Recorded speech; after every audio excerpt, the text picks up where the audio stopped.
Hey everybody, my name is William Control and you're watching Ambi. Hey everyone, it's Alicia from Ambi, and I would like to welcome you to our interview with William Control. Hello. Hello, how are you? I'm great. How are you doing? I'm very well, actually. I'm doing very well. I just want to say welcome to Ambi, welcome to Toronto, and thanks for chatting. Thanks so much for having me. It's my pleasure. So you're now touring with Andy Black, as I mentioned, here in Toronto tonight. How's everything going over so far? It's been going well. I mean, we had one of the shows canceled because of the 3,000 feet of snow it got or something, I don't know, in Maine.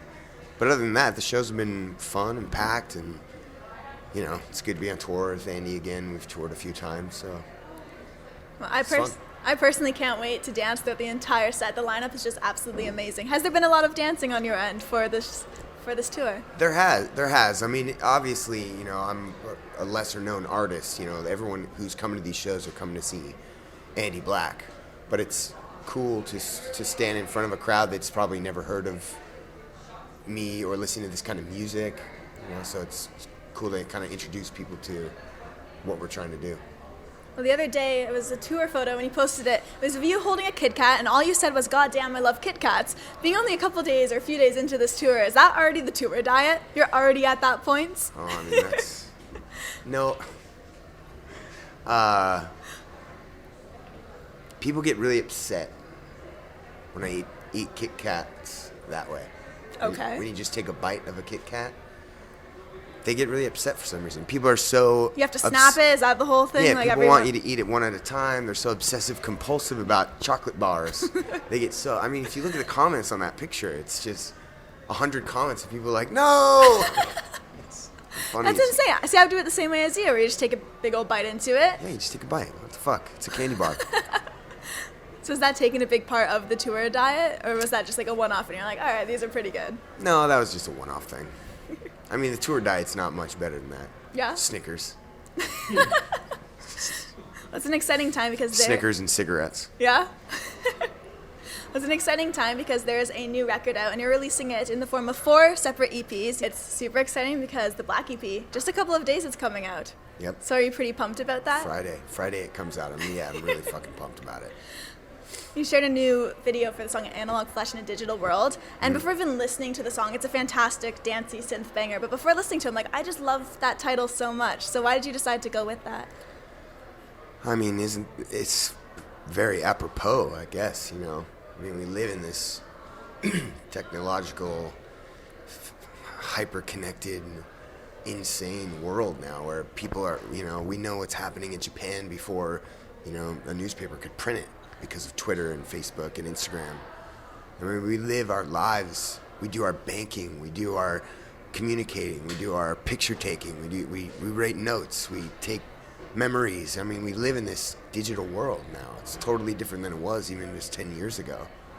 But at the end of the day, people still want to touch another person in the flesh, even though, a lot of people get satisfaction off, like porn or whatever their fetish is. I mean, people really, they still want to touch that analog. They want to feel analog. You know what I mean? So I don't know, felt like it fit in modern, exciting times. You wear many hats, whether it's producer, engineer, author, performer. Is it difficult at times for you to balance all of these different things going on in your life? No, I don't think so. I mean, what the fuck else am I going to do? That's one way of looking at it. I got nothing else to do. I mean, it's either produce records and go on tour or mow lawns and work at McDonald's. I mean, it's one or the other. Well, not only am I digging your music, but I found out that we have a very similar taste in music. Oh? So I'm going to name an artist that you like, and I'd love to hear the first word that comes to mind when I say that artist's name. All right? Deep breath. Okay. Get ready. Elvis. Beautiful. David Bowie. Otherworldly. Sinatra. King. And then I have to ask, Joy Division or New Order?